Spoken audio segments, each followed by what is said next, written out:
buenos días. Feliz viernes 13, ni te cases ni te embarques. Estamos 13 del 11º mes de este pandémico 2020. Yo soy Mariel Zúñiga, me da mucho gusto seguirte presumiendo nuestro premio porque hasta que acabe el año, ¿verdad? Fuimos galardonados con el mejor medio de comunicación digital electrónico y reconociendo la trayectoria de más de 25 años de su servidora porque comencé en el kinder, han de saber. Bueno, pues yo quiero agradecer también muchísimo a todos los participantes, más de 40 participantes, panelistas, ingenieros, arquitectos, analistas, académicos, evaluadores financieros, brokers, asesores.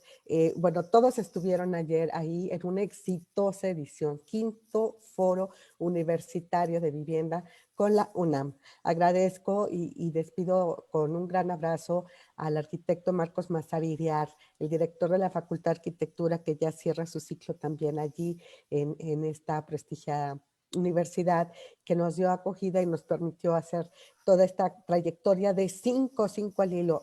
No paramos con este pandémico año, no paramos de realizar el foro y tuvimos una gran audiencia con más de 12 universidades, estudiantes de más de 12 universidades y no solo de licenciatura, también de posgrado, y no solo de arquitectura, también de otras carreras afines que tienen que ver con esta gran industria. Y el mensaje es, sí, la industria ya se hizo resiliente a la pandemia, está viendo cómo sí, pero por ellos mismos y con algunos cuantos organismos nacionales de vivienda, lo que hace falta es sumar. Falta que todavía todas las dependencias y todo el gobierno en los 3 niveles sumen y entiendan que el mayor déficit de vivienda, que es la vivienda económica, no se puede construir si no se integran todos los sectores. ¿Viene un aumento de precios? Sí, lo normal de cada año por la inflación, por los materiales importados, ¿no? Y que se cotizan en dólares, en divisa extranjera. Así que no nos asuste de más, ahorita los precios están fijos. Pero justamente vamos a hablar de que hoy es el último día para la votación de elegir a los principales líderes de las industrias de vivienda, construcción, real estate y por supuesto turismo. Aquí están los ganadores del año pasado. Tenemos a Rogelio Jiménez Pons, ¿no? Ahí del Tren Maya, que sigue contendiendo hoy. Tenemos al vocal ejecutivo de Foviste, que sigue a la cabeza como líder de la vivienda en este año. No estoy diciendo que hayan ganado, estoy diciendo que van liderando. Y ahí tenemos a Karina Arbizu, que por cierto, hoy se sumó ya hace un mes al Tren Maya, a Fonatur. Dejó ese dato y está ahora en el Tren Maya. Pues ahí tenemos a los representantes de Foviste, Infonavit, de la Cámara Mexicana de la Industria de la Construcción, de la Canadevi, del sector empresarial, del Infonavit, del sector de los trabajadores, del Infonavit. Tenemos al comité bancario, comité hipotecario de la Asociación de Bancos de México. Tenemos a representantes de AMPI, tenemos a representantes de portales inmobiliarios y bueno, muchísimos más que están allí premiados. 12 categorías, hoy es el último día para votar. Dales un espaldarazo, dales un aplauso a los que están trabajando mucho por México para que reciban este premio Líderes que ya entregamos también en su 3ª o 4ª edición, ya no lo recuerdo. Estamos entregando este año. El 25 de noviembre es nuestra cita a las 6 de la tarde por Zoom. Estamos a la moda, lo doy, es el Zoom y las plataformas. Así que nos vemos allí y por supuesto nuestros líderes recibirán su premio presencialmente. Bueno, pues vamos a comenzar hoy con un resumen. Enrique Valadez, adelante. Gracias, Mariel. Pues son más que nada las actividades que pueden hacer la gente este fin de semana y sobre todo que el lunes es puente largo, es aniversario de la Revolución Mexicana, se recorre el día precisamente para incentivar un poco las actividades turísticas y bueno, a pesar de la pandemia, pues la principal recomendación es visitar los pueblos mágicos, esos lugares al aire libre, espacios abiertos que disminuyen el riesgo de los contagios y qué mejor que estos lugares que son cercanos, que se puede ir en el automóvil a pocos horas, media hora, una hora, hora y media de distancia de los lugares donde vivimos y bueno, recorrer estos pueblos en lugares abiertos. Y una recomendación a propósito de que Sor Juana Inés de la Cruz, ayer fue tendencia por la presentación del nuevo billete de 100 pesos, pues es conocer la ruta de Sor Juana, que está en el Estado de México, principalmente en Amecameca, donde ella nació y vivió sus primeros años en la famosa hacienda Apuaya, y bueno, en Ozumba también, donde vivió y donde hay un museo. Entonces es una buena recomendación para este fin de semana, conocer la ruta de Sor Juana y disfrutar del Puente Largo. Y para quienes todavía están en casa y bueno, quieren guardar las recomendaciones y todas estas cuestiones de salud, pues hay muchos eventos. Principalmente, obvio, digitales. Está, por ejemplo, el Festival Internacional del Globo que se celebra en León, ahora va a ser digital, lo pueden ver a través de Zoom. Está el Festival Internacional de Cine para Niños, que se va a transmitir a través de los canales 11 y 22. Está la Noche de los Museos, la tradicional Noche de los Museos, que bueno, pues también ya es digital, lo pueden ver a través de la página de la Secretaría de Cultura de la Ciudad de México. Y pues el Lago de los Cisnes también es otra oferta cultural que ustedes pueden ver a través de la página oficial de la Secretaría de Cultura Federal. Entonces, pues hay actividades para quienes quieren tomar aire después de este encierro, pero también para quienes todavía guardan la sana distancia y todas las medidas de seguridad, pues bueno, hay distracción a través, pues todo de las redes sociales y a través de Facebook y de Internet. Muchísimas gracias, muy buenas recomendaciones, Enrique. Nos vemos pues más tarde. Y ahora les quiero presentar a todos ustedes a Jorge Fabris, director de la División Industrial de Newmark, México. Jorge, ¿cómo estás? Qué gusto saludarte. Mariel, ¿cómo estás? Buen día, un gusto conversar contigo y saludos a tu auditorio. Gracias. Oye, y justo estábamos platicando, ¿verdad? Estábamos en la chorcha antes de empezar aquí en nuestra entrevista, que ya cumples justo hoy 8 meses de que no estabas en la oficina y ya regresaste a la oficina. Entonces, ¿qué se siente, eh? Pues una serie de sentimientos encontrados. Primero que otra cosa, comentarte que en Newmark, afortunadamente y de acuerdo a políticas que vienen directamente de nuestro corporativo en Estados Unidos, han ponderado primero y antes que cualquier otra cosa la salud y seguridad de cada uno de los empleados. Dicho esto, nos hemos enfocado en trabajar en perfeccionar nuestras plataformas electrónicas para mantenernos productivos y de esta forma mejorar nuestro servicio de excelencia ya de por sí que siempre nos ha caracterizado, inclusive con nuestra reciente campaña de relanzamiento de la imagen de la marca, en donde entre los diferentes valores que nos caracterizan tienen que ver con el ingenio y el mantener esta creatividad ante tiempos tan desafiantes como los que tenemos ahora. Entonces, sí. Sí, te lo pregunto porque pues fue una tendencia, sigue siendo una tendencia. Yo he sabido de quienes no quieran regresar incluso a la oficina, ¿no? Si no tienen los protocolos bien establecidos, si no están claros de cómo va a ser la dinámica, ¿no? Hay dudas muy básicas y todo eso. Hemos tratado el tema aquí de esos protocolos y de incluso las empresas que asesoran para ello, ¿no? Pero bueno, de todas las entrevistas y todos los expertos con los que hemos platicado, el sector industrial resulta que es el más fortalecido, Jorge. Nos dicen cómo han bajado las rentas y cómo están las negociaciones a la baja, aún en lugares tan cotizados como puede ser Polanco en la Ciudad de México, la Colonia Condesa, etcétera. Y bueno, hay un alto nivel de desocupación de oficinas y también de departamentos, ¿no? Y esto comenzó con la pandemia. Se fueron a pasar la pandemia con sus familias, ¿no? Se regresaron, se salieron de la ciudad. Entonces así vemos todo un tema y bueno, en el caso de locales comerciales, pues no es tanto el irse con la familia, es que se cerraron los negocios. Más bien estamos contando quiénes de ellos volvieron a levantar las cortinas cuando comenzó la reapertura en junio, julio. Y desafortunadamente varios miles de diferentes giros ya no levantaron la cortina y esta tendencia sigue porque las ventas están a un cierto porcentaje, el trabajo, el nivel de aforo, ¿no? En el caso de restaurantes y de gimnasios, pues es también a determinado porcentaje, 30%. Esto no les da para mantener los empleos, ni para mantener la renta, ni los servicios, y a muchos siguen cerrando. Pero aquí, cuéntanos cuáles son los elementos que han fortalecido que el sector industrial, dentro de todo este mercado, esté fuerte y bollante. Sí, sí, es correcto, Mariel.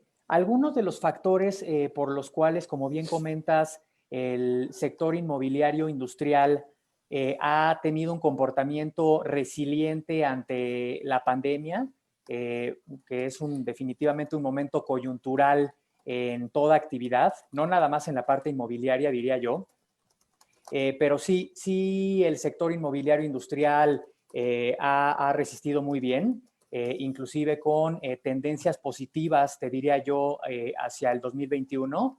Y algunos de estos factores tienen que ver, primero, con la necesidad imperante y continua de satisfacer la demanda de bienes, servicios, productos e infraestructura de la población. Yo te diría no nada más en Ciudad de México, que también ahorita tocamos ese tema, pero a nivel nacional, la realidad es que las empresas, principalmente de algunos sectores, tales como el logístico y de distribución, comercio electrónico, que también hay datos muy, muy interesantes del crecimiento de doble o hasta triple dígito de compañías de ventas online, bienes de consumo básico, artículos médicos, productos también de higiene y cuidado personal, que han tenido un comportamiento muy interesante, y eso ha obligado a que las distintas compañías enfocadas en estos sectores tengan que replantear de alguna forma la ejecución de su cadena de suministro para atender las necesidades, yo te diría también extraordinarias ante la pandemia, lo cual ha implicado un reto para este tipo de empresas que también era de pronto difícil de pronosticar para finales del año pasado o incluso principios de hacia febrero, inclusive también los indicadores, los pronósticos eran un tanto distintos, y ese es uno de los factores principales. Segundo, como lo mencionaba, con el crecimiento exponencial de las compras en línea derivado de la pandemia, pues esto también ha implicado que las compañías se vean inmersas en tener que ejecutar de manera acelerada planes de expansión que tal vez hacia, como lo decía, a finales del 2019 no lo tenían contemplado y han estado creciendo no solo en Ciudad de México y zona metropolitana, sino también tenemos información y nos ha tocado atender a varias de estas empresas con proyectos muy ambiciosos en el interior de la República, ciudades como Monterrey, Guadalajara, Tijuana, Ciudad Juárez, y no se diga, como lo explicaba, en la zona metropolitana de la Ciudad de México. Y es un ritmo muy acelerado el que se ha manifestado durante este 2020 en cuestión del comercio electrónico derivado de la pandemia. Y tercero, factores externos tales como la ratificación del Tratado de Libre Comercio y los conflictos comerciales que de hecho, bueno, esto ya se ha tenido desde el 2018 aproximadamente entre Estados Unidos y China, han propiciado que también diferentes sectores de la manufactura y productivos, que también comentaremos un poco más adelante, puedan generar también una actividad creciente y con un reto para seguir atrayendo negocios con famosos conceptos como el nearshoring, en donde México, al ubicarse en una posición o ubicación privilegiada cerca de Estados Unidos, ha ocasionado que diferentes compañías instaladas tal vez en otros, exactamente, en otros mercados como el asiático puedan buscar instalarse cerca de Estados Unidos, en mercados fronterizos o, por ejemplo, en el Bajío también con un comportamiento que yo creo que va a ser interesante de evaluar y de estar ahí listos para atender a todos los prospectos hacia el 2021 y 2022 también. Ok, déjame preguntarte sobre el tema, Jorge, de qué sectores dentro de toda la industria están justamente siendo impulsados. O sea, por ejemplo, vemos el tema de entretenimiento, pero ese pues no necesitan resguardar tanto en una bodega industrial. A lo mejor ya el tema de los Nintendos y todo esto ya no es tanto por allí, porque tenemos Netflix y tenemos otras plataformas de entretenimiento, ¿no? Pero ¿qué sectores sí están requiriendo el tema de usar más naves, más bodegas, más de infraestructura industrial? ¿Cuáles están detonándose de esta manera que están apoyándose en el sector industrial? Bien, sí, como lo mencionaba, uno de los principales sectores con los cuales el barco se ha mantenido a flote, definitivamente, es el sector logístico y de distribución, en donde muchas de estas empresas enfocadas también en el comercio electrónico y de ventas online, están demandando mucha cantidad de metros cuadrados. Eso por un lado. Por otro, y derivado de esa demanda tan fuerte de empresas especializadas en e-commerce y del sector logístico y de distribución, también empresas de mensajería y paquetería que están fuertemente enlazadas a esta última cadena de suministro, en donde aquí vamos a brevemente explicar también el concepto de última milla, que tiene que ver con los procesos logísticos en ese último eslabón en la cadena de suministro, en donde un producto o pedido realizado a través de una plataforma en línea sale del centro de distribución, del almacén o cualquier tienda dirigido hacia el destino final, lo cual también, como lo mencionaba, implica diferentes retos para las empresas. Primero, por el tiempo. El tiempo lo es todo y cuando pedimos algo vía electrónica, lo que estamos esperando es que cada vez llegue en el menor tiempo posible, al menor costo, que también tratar de jugar con esas dos variables ha sido algo que a todos nuestros clientes del sector del comercio electrónico y logístico los ha mantenido muy, muy ocupados y con las noches en vela durante este pandémico 2020, porque es la ecuación ganadora para ellos definitivamente. Y también el otro tema que demandamos los consumidores del comercio electrónico es la seguridad, que también hay un dato que hacia mediados del 2019 México era el blanco principal a nivel mundial en ciberataques. Entonces, eso también implica un área de oportunidad en la cual, pues, con esta tendencia a nivel mundial de que el e-commerce llegó para quedarse, no nada más con este año disruptivo, sino para los años siguientes y con una tendencia desde hace por lo menos 10 años en el comercio electrónico, en donde en países como, bueno, evidentemente Estados Unidos y China, Alemania, Reino Unido, Corea del Sur y Japón, entre otros, ya se ha venido manifestando de manera muy importante. Y en México tenemos todavía mucho camino por recorrer. Entonces, derivado a que a inicios de la pandemia y durante la misma, pues se ha tenido la cuestión del cierre de actividades no esenciales. Eso llevó de manera casi natural y obvia a tener crecimientos en generación de negocio y en ventas en empresas del sector de e-commerce de doble o hasta triple dígito en algunos casos.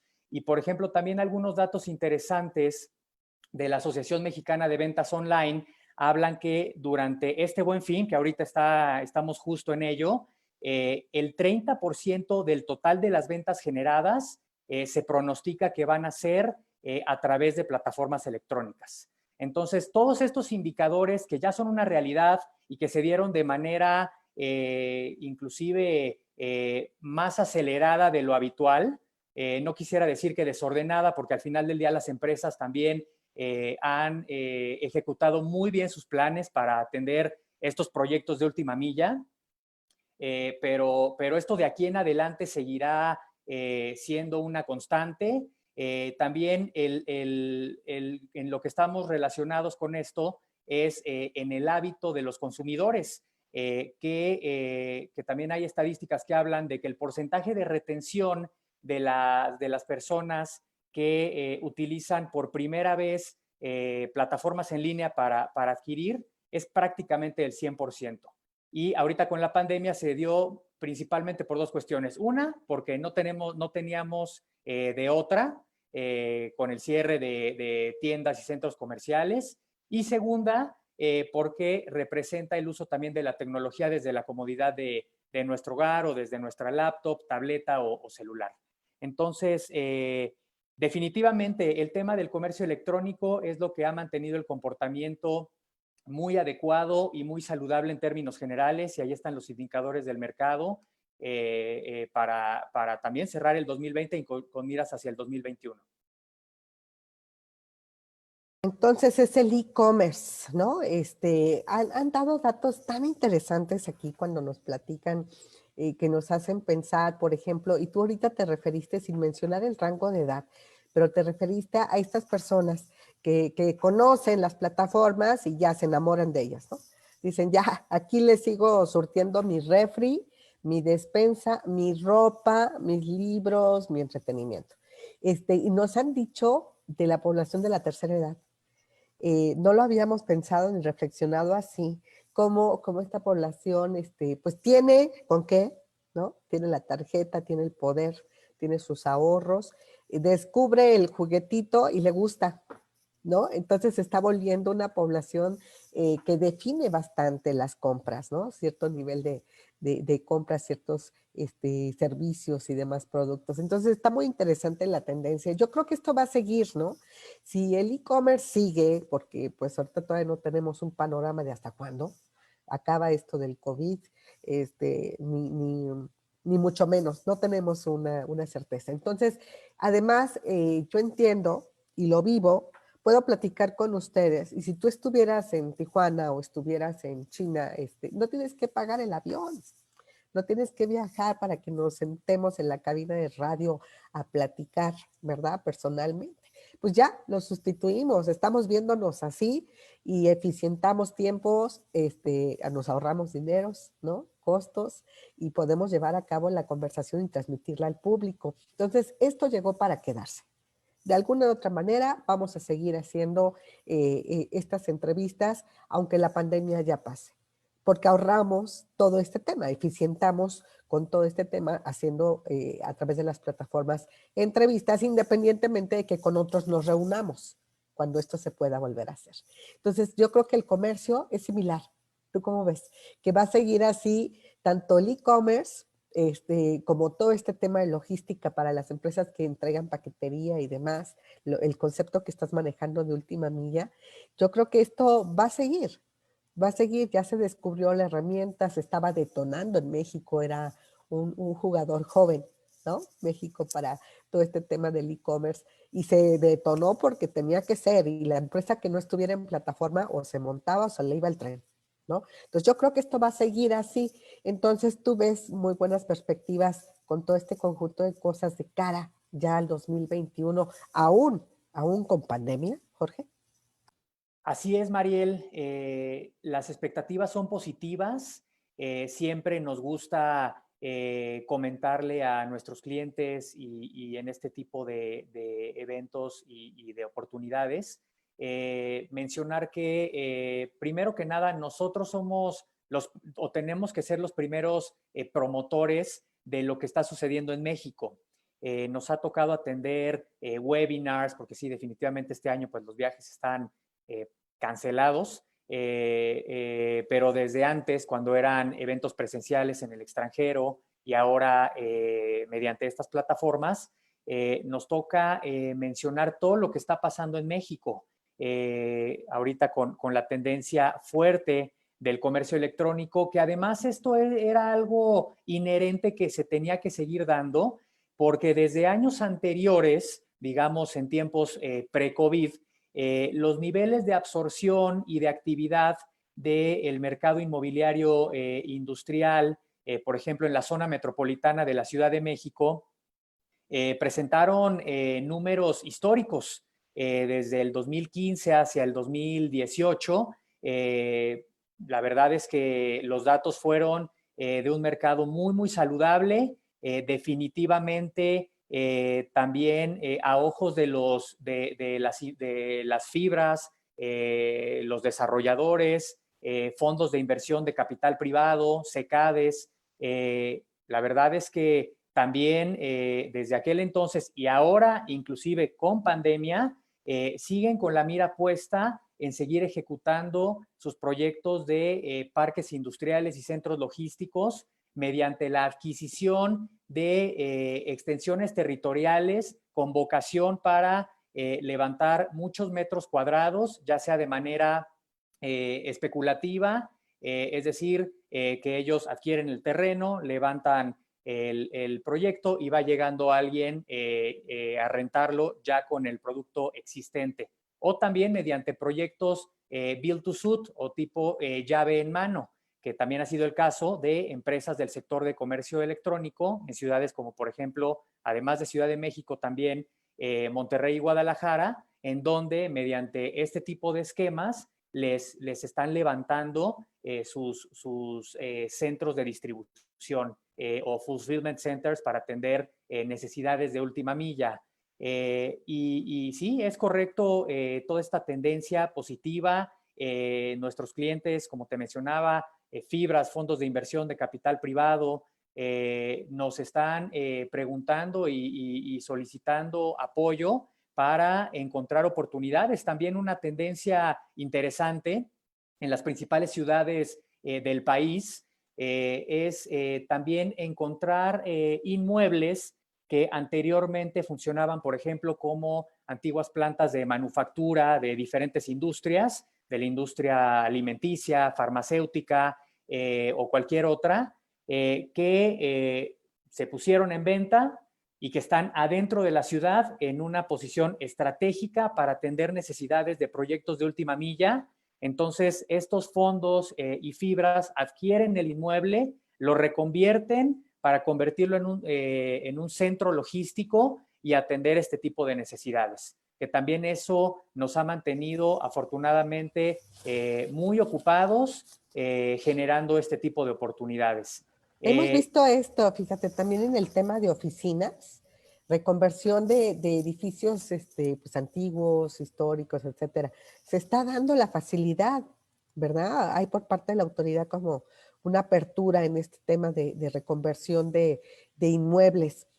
Jorge, yo te interrumpí para preguntarte un poquito como el tema de negocios, ¿no? O sea, en oficinas tenemos una sobreoferta, ¿no? Que difícilmente será absorbida por el contexto. Y además se le sumó una producción de metros que ya tenían que salir. Era más costoso de tenerlos que ya sacarlos, ¿no? Por todo el tema del financiamiento, crédito puente y demás. Entonces aquí, en el sector industrial, ¿cómo está la oferta? ¿Cómo está la demanda? ¿Cómo estamos en números? ¿Cómo está la inversión de estos inversionistas, ¿no? Que estás comentando que ellos siguen apostándole a que se va a seguir dando bajo el concepto de última milla, bajo el concepto de especulación, bajo el concepto de llave en mano, bajo las diferentes fórmulas, van a seguir. ¿Cómo estamos en números? Bien, sí, como bien lo comentas, los indicadores son positivos, hablan de tasas de disponibilidad en términos generales bajas, lo cual te habla que la demanda es muy alta y la oferta hasta incluso no podría llegar a ser tan vasta para satisfacer las necesidades de este tipo de industrias o de sectores como el comercio electrónico, el logístico, médico, entre otros. Por ejemplo, en Ciudad de México hablamos de tasas de disponibilidad de abajito del 4%, lo cual te habla que no hay, que digamos, mucho producto para ofrecer a las empresas que tienen franca expansión o inclusive tasas de disponibilidad aún más de llamar la atención en mercados como por ejemplo Tijuana, que junto con Ciudad de México, Monterrey, Guadalajara, también es uno de los principales mercados en donde los inversionistas y fibras están buscando adquirir propiedades para levantar sus parques industriales, en donde en Tijuana tenemos tasas de disponibilidad del 2% o menos incluso también en el último trimestre. Ciudad Juárez, mismo caso, en donde, por ejemplo, Ciudad Juárez se ha destacado como un hub importante para alojar operaciones de empresas de la industria aeroespacial. Tijuana también se ha caracterizado por tener grandes centros productivos y empresas proveedoras de la industria de aparatos electrónicos o del sector de medical devices, que también requieren estar en el mercado fronterizo con mayor actividad a nivel mundial, como es el paso entre Tijuana y San Diego, con tasas de disponibilidad muy bajitas. Por otro lado, también tenemos Guadalajara, tasas de disponibilidad similares a Ciudad de México, alrededor del 4.5%, en donde ahí los niveles de absorción se han visto muy favorecidos con proyectos de lo que te explicaba anteriormente, de prearrendamiento, de build to suit, de empresas del sector de comercio electrónico y logístico, y también, bueno, Guadalajara como abanderado en el sector de compañías de alta tecnología, el llamado Silicon Valley mexicano, que se ha posicionado desde hace 25 años como un centro de operaciones de compañías muy grandes en el sector electrónico y de tecnología y de centros de datos, y recientemente la parte también del comercio electrónico está pisando muy fuerte en Guadalajara. Monterrey igual, una ciudad estratégica del norte del país, con una actividad industrial muy fuerte ya desde hace por lo menos 3 décadas, en donde también ahí se convergen diferentes sectores. El comercio electrónico igual ha sido una constante, pero también ha habido otras compañías, y también aquí regreso al concepto de nearshoring, en donde, por ejemplo, recordamos, y ahorita que ya va de salida, pero cuando el presidente Trump hacia el 2017 quería sacar operaciones productivas desde hace mucho tiempo que estaban en México, tales como la planta de Carrier ahí en Santa Catarina, en Nuevo León. Bueno, pues los dirigentes de Carrier en su momento mencionaron que ellos, más allá de ver cuánto podría llegar a durar la administración de un presidente o de otro, ellos están buscando en seguir consolidando sus planes en un sitio como es Nuevo León, en donde llevaban más de 20 años, y con vistas a seguir por lo menos pues, otros 40, y eso va más allá de cualquier administración o presidente que podría llegar a estar. Y bueno, pues afortunadamente la operación de Carrier en Santa Catarina permaneció, se expandió incluso, fortaleciendo este concepto de permanecer cerca de Estados Unidos como aliado estratégico.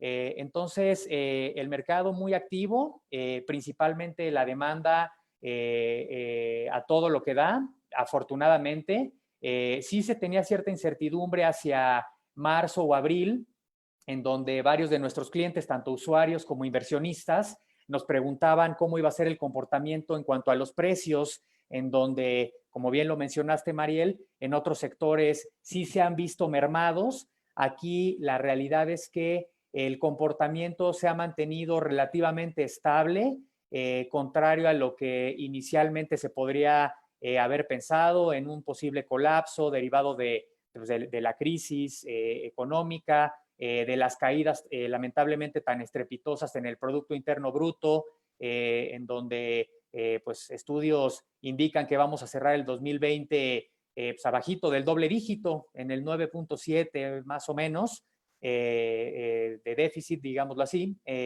pero la realidad es que los precios se han mantenido. Se ha presentado inclusive un incremento, pero más bien relacionado también con las devaluaciones y con la volatilidad, que eso pues también es un efecto que se da. Y también uno de los retos que tenemos hablando de esa cuestión en cuanto al tipo de cambio, y eso también depende mucho el mercado, por ejemplo, en Ciudad de México, al tratarse de un mercado principalmente con un enfoque logístico y de distribución, por el tipo de negocio de estas compañías, nos están solicitando que los contratos, en una buena mayoría, en una proporción de 8 de cada 10, más o menos de acuerdo a los últimos estudios que tenemos, sean en moneda local, lo cual también implica de pronto un reto, porque el fondeo de las empresas desarrolladoras pues viene en dólares y las expectativas pues también tiene que ver con el tema de dólares, pero por otro lado tenemos mercados enfocados, como lo hablaba, en high-tech o en aparatos del sector médico, o el sector de componentes electrónicos, en donde ahí más bien tienen que ver con un comportamiento de precios y de transacciones en dólares. Entonces, estamos viendo estos fenómenos variables en términos generales, pero sí las tasas de disponibilidad muy bajas. También esto tiene que ver con que los desarrollos que estaban en construcción hacia inicios de este año o finales del anterior, evidentemente con el tema de la pandemia, pues los fondos e inversionistas desaceleraron su ritmo de construcción. No es que se hayan frenado al 100%, pero sí la entrega de productos que ya iban avanzados se fueron demorando.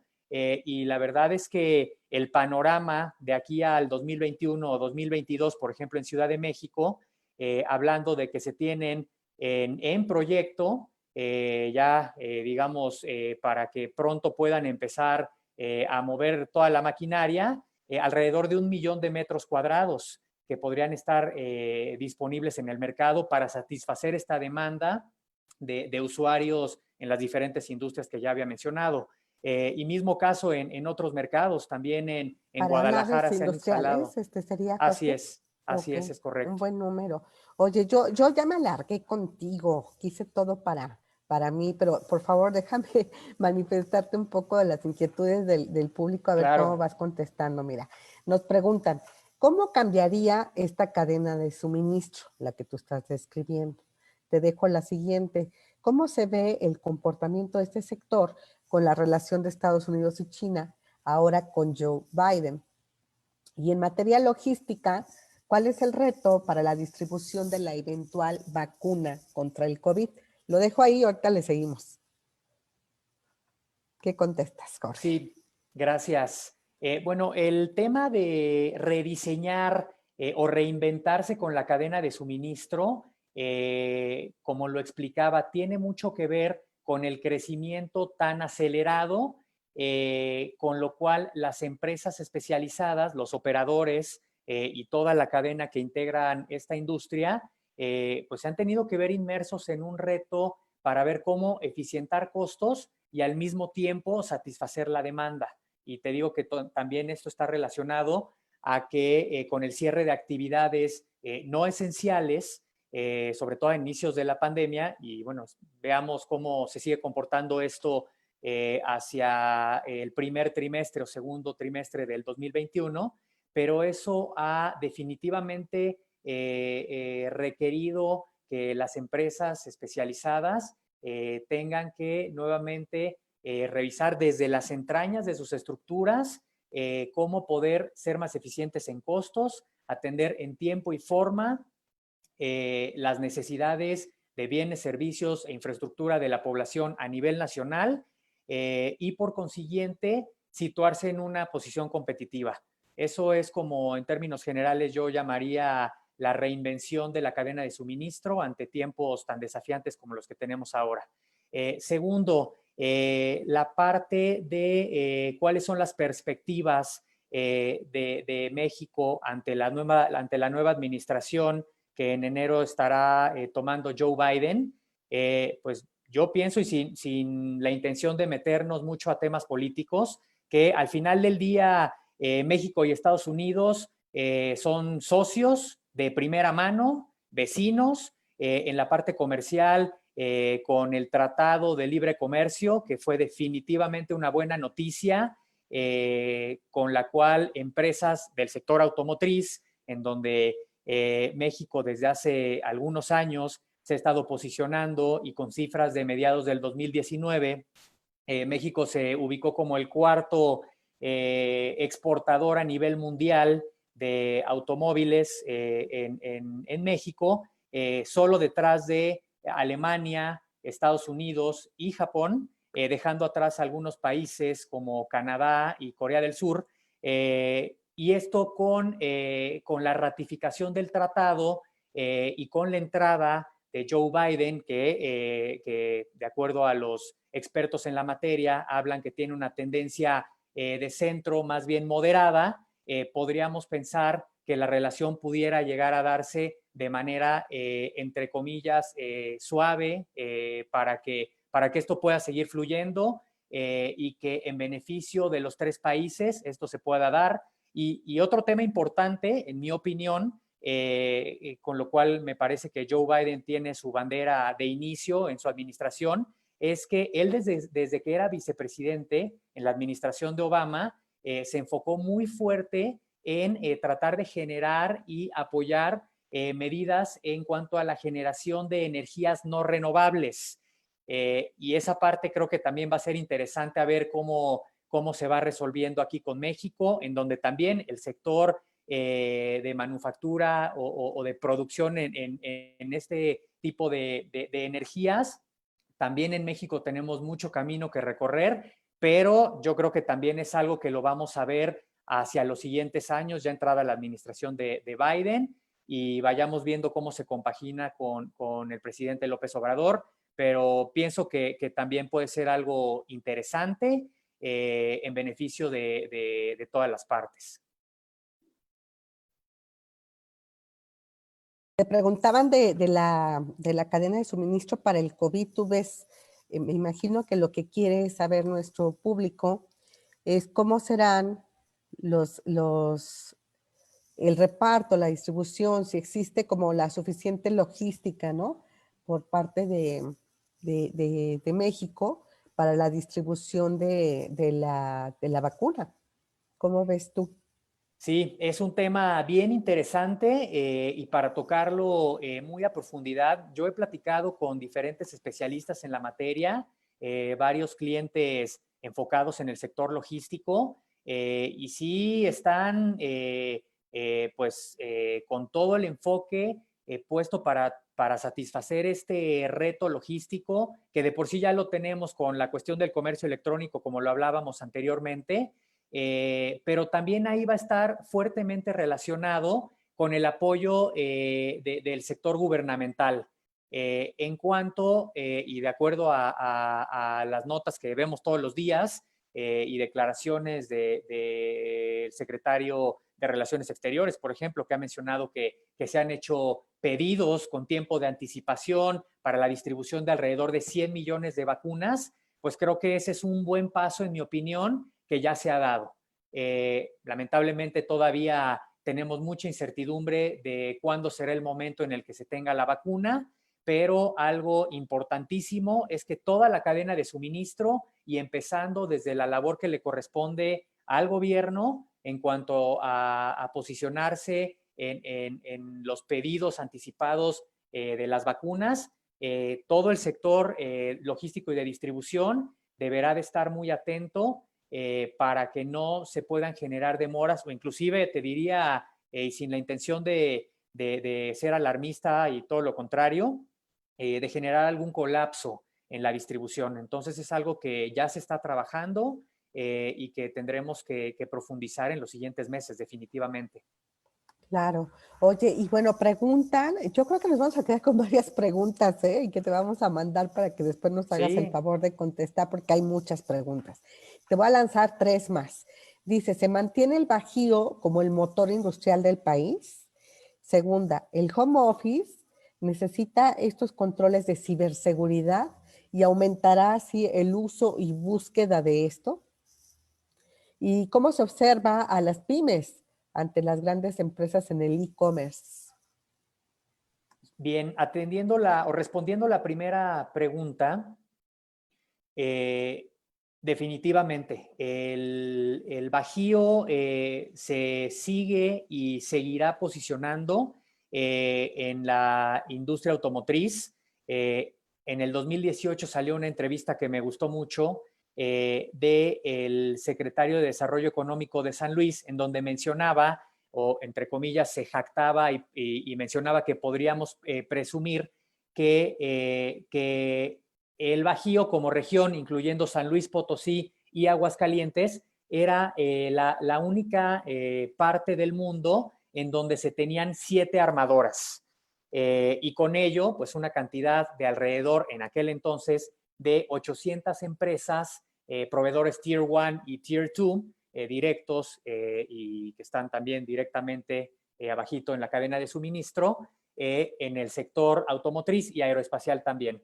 Incluía Querétaro, hago también la aclaración. Entonces, la verdad es que eso también habla de que así seguirá. Por ejemplo, también una muy buena noticia es que Volkswagen recientemente acaba de anunciar una inversión de 240 millones de pesos para ampliar una planta de producción para motores de la camioneta SUV que están produciendo en su planta de Puebla, que también en meses anteriores ya habían anunciado un presupuesto importante de inversión Volkswagen para Puebla, que en conjunto con estas dos inversiones, la de su planta en Guanajuato y en Puebla, están logrando una inversión de 700 millones, lo cual, ¿qué nos indica? Que el sector seguirá creciendo, que los proveedores, empresas europeas y asiáticas principalmente,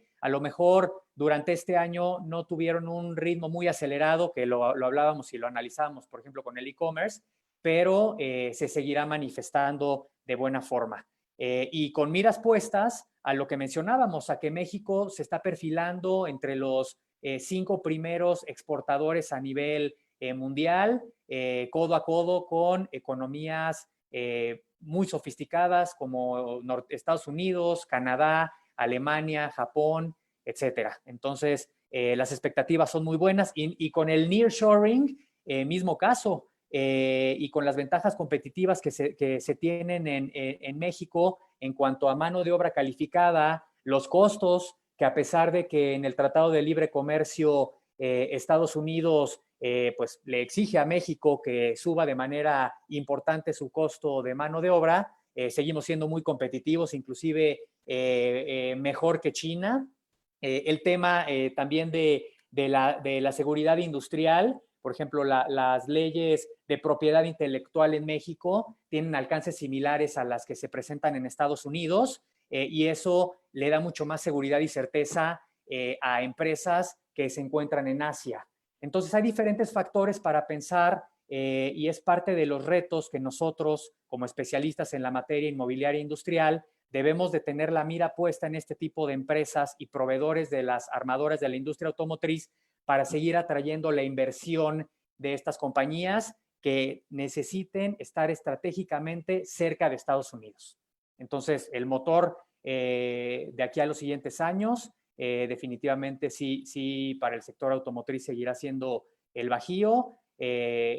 Los niveles de consumo no son los más alentadores, llevan casi 3 años consecutivos con disminución en las ventas, pero bueno, a pesar de ello, el tema del nearshoring es una oportunidad y como lo mencionamos, con la administración entrante, pensamos que pueda manifestarse de una manera muy positiva. Acuérdate que te preguntaban de las pymes también. ¿Cómo las ves en toda esta cadena? De acuerdo. Bien, nos ha tocado atender varias empresas pequeñas y medianas que, por ejemplo, nos han mencionado en muchas ocasiones que requieren estar en el mismo parque industrial o en el condominio industrial al lado de las grandes firmas americanas y latinoamericanas del sector de e-commerce. Entonces, viene un momento importante. Creo que un reto para las pequeñas y medianas empresas es justamente lo que hablaba a un inicio, que por un lado es satisfacer la demanda de consumidores, lo cual sí o sí tendrá que verse traducido en mayor inversión de parte de las empresas. Pero por el otro, los costos también están muy apretados. Entonces, tratar de lograr ese equilibrio en donde por un momento estás creciendo y por otro necesitas mantenerte muy competitivo en costos, sí va a demandar un reto importante para las pequeñas y medianas empresas,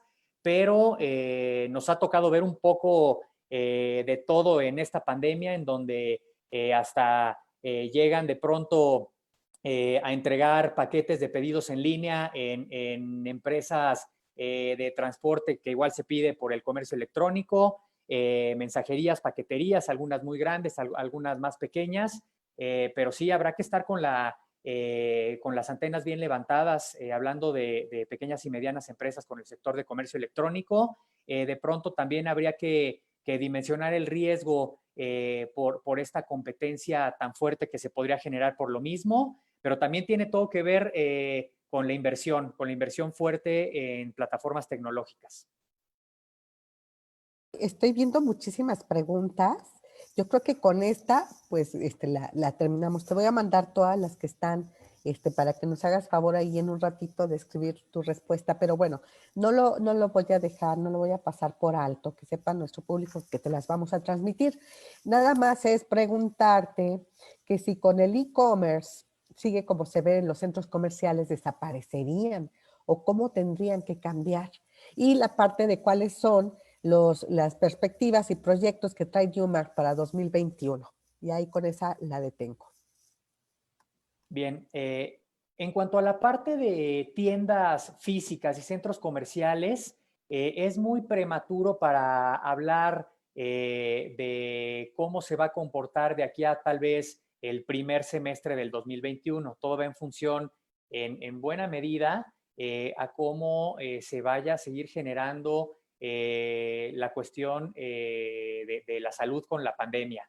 Sigue existiendo una fuerte tendencia de empresas, sobre todo enfocadas en ciertos sectores más hacia la pirámide poblacional, en donde el piso de ventas y tiendas físicas para estas empresas sigue siendo muy importante. Empresas que tienen sus puntos de venta y que también sus ventas están enfocadas en el crédito al consumo, también tiene mucho que ver con que si yo adquirí a plazos y mediante un crédito algún electrodoméstico, pues voy a la tienda y voy pagando mis abonos. Entonces, ese sector sigue muy fuerte hasta cierto punto en la parte de tiendas. Y esa tendencia seguirá avanzando. Mencionaba hace rato esa proyección de la Asociación Mexicana de Ventas Online, de que del total de ventas, pues más o menos el 30% será en línea. Y bueno, pues hablamos de un 70%, que bueno, pues serán diferentes canales importantes con la cuestión de tiendas físicas. Entonces, esa es una parte. No sé si hasta ahorita contesté bien esa cuestión. Y por último, el tema de Newmark. Bueno, nosotros, como te decía, con el rebranding, con el lanzamiento de la nueva imagen de la marca, sí nos estamos enfocando mucho en estos tiempos desafiantes. Inclusive en Estados Unidos, la C-suite, como le llaman, y los accionistas hablaban de si era buen momento para relanzar la marca en este 2020 con cuestiones tan disruptivas, y definitivamente se concluyó que era el mejor momento en donde nos sigamos posicionando, brindando soluciones a nuestros clientes de todas las industrias y de todas las áreas de especialización mediante un enfoque de creatividad y de ingenio. Entonces, con eso estamos seguros que no nada más en la parte inmobiliaria industrial, sino que también en todas las líneas de negocio que atendemos en México, en Latinoamérica y a nivel global, seguiremos posicionándonos fuertes, manifestando tendencias en la forma en la cual podamos seguir asesorando a los clientes. Y como lo decía hace un momento, lo que nos toca a nosotros es ser de los principales promotores para ver lo que está pasando en cada uno de nuestros mercados. Interesante tomar el reto, como bien lo indicas aquí, ¿no? En medio del contexto tan retador a nivel mundial, decir, sí, nosotros nos presentamos y decimos tenemos soluciones para todos nuestros clientes, ¿no? Esto implica no solo un branding, no solo la marca, ¿no? No solo que quede bonito, sino está hablando de todo un reposicionamiento, lanzamiento, inversión, capacitación, inversión en tecnología, inversión en equipo, etcétera, para poder también mantenerse en comunicación con sus clientes. No te voy a preguntar cuánto invirtieron, pero obviamente nos da la idea de que dijeron, ok, vamos con todo, así está el contexto, así está el reto y de ese tamaño respondemos, ¿no?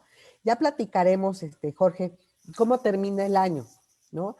Yo creo que ya cuando estemos en un mes ya tenemos como un poquito más el panorama, ¿no? Saltando la barra al 2021 de qué viene como lo más fuerte, ¿no? Si siguen estas tendencias y alguno de los otros sectores se recupera también, etcétera. Entonces, pues platiquemos contigo, ya sea a finales del año o ya sea a principios del 2021, ya se nos fue el Encantado. 2020. Platicamos a ver cómo está el panorama y te mando estas preguntas que se quedaron muchas de nuestro público en el tintero, te las vamos a mandar. Si nos haces favor, pues ahí pones a tu asistente o tú en un ratito a Oh, claro, contestarlas en encantado. línea. Te agradezco mucho, de verdad, muchísimo gusto, Jorge, una persona joven, talentrona y lo que caracteriza a Newmark, ¿no? Mucha gente experta con muchísimo entusiasmo y compromiso en este sector inmobiliario. Un gusto saludarte, muchísimas gracias. Muchas gracias, un abrazo virtual. Igualmente. Y seguimos en contacto, encantado de cualquier otra oportunidad para seguir conversando y sí, con mucho gusto vamos atendiendo todas las preguntas. Te las Saludos paso a tu auditorio. entonces. Muchísimas gracias, Jorge. Muchos saludos a Giovanni. Por allá Gracias. está todo el equipo de Newmark tan capaz, tan comprometido, tan trabajoso, ¿verdad? Bueno, seguimos platicando más adelante. Gracias, Jorge. Gracias. Y bueno, pues yo soy Mariel Zúñiga. Te recuerdo que hoy es el último día para votar y elegir a los que justamente van a obtener el premio Líderes en concreto, líderes de la industria en concreto, 12 categorías. Allí está, por ejemplo, la marca de nuestro invitado de hoy. Justamente ahí está. En las redes sociales aprovecha para votar. Siempre nos toca ahí un levantón el fin de semana, el último fin de semana como ahora, cuando ya se acuerdan que hay que votar, pero vamos a reventar el sistema para que voten por los 12 grandes líderes que van a recibir este premio y tres reconocimientos especiales por trayectoria. Vamos a tener el otorgamiento el reconocimiento a don Germán Ahumada Rusek, fundador de Consorcio Ara Casa Sara, y por supuesto a Enrique Weiner Hirsch, también fundador de Sadasi, ¿no? Que está cumpliendo, bueno, el primero 40 años ya la marca y el segundo más de 25. Así que vamos también a reconocer a María del Carmen Flores como una supervisora de obra a nivel nacional que acaba de ser ratificada en su asociación, que es la Asociación de Compañías Supervisoras de Obra, AC. Así que vamos a platicar y nos vemos el 25 de noviembre, 6 de la tarde. Es gratis, entra. Y también es gratis votar, darles tu reconocimiento a estos líderes que hoy ya se perfilan, ¿eh? Hoy ya estamos viendo, salvo que cambie mucho la tendencia, pero hoy ya se está viendo quiénes son los que se perfilan como ganadores en las 12 categorías. Muchísimas gracias, nos vemos ahora el próximo martes. Vamos a tener a Elisa Gutiérrez, directora del Implan de Manzanillo. Hay que conocer también de estos proyectos. Luego vamos a meternos otra vez en aduanas y otra vez en puertos. Vamos a checar cómo está todo lo que es el sector inmobiliario, el sector industrial, el sector de la vivienda, el turismo en México. Acuérdate, aquí estamos en concreto contigo. Descansa, feliz puente. Nos vemos el próximo martes, 10 de la mañana. Y acuérdate, el 25 tienes una cita en el marco de nuestros 15 años. Pásalo muy bien. Feliz fin de semana largo. Pásala bien. Hasta luego, Jorge. Muchos saludos.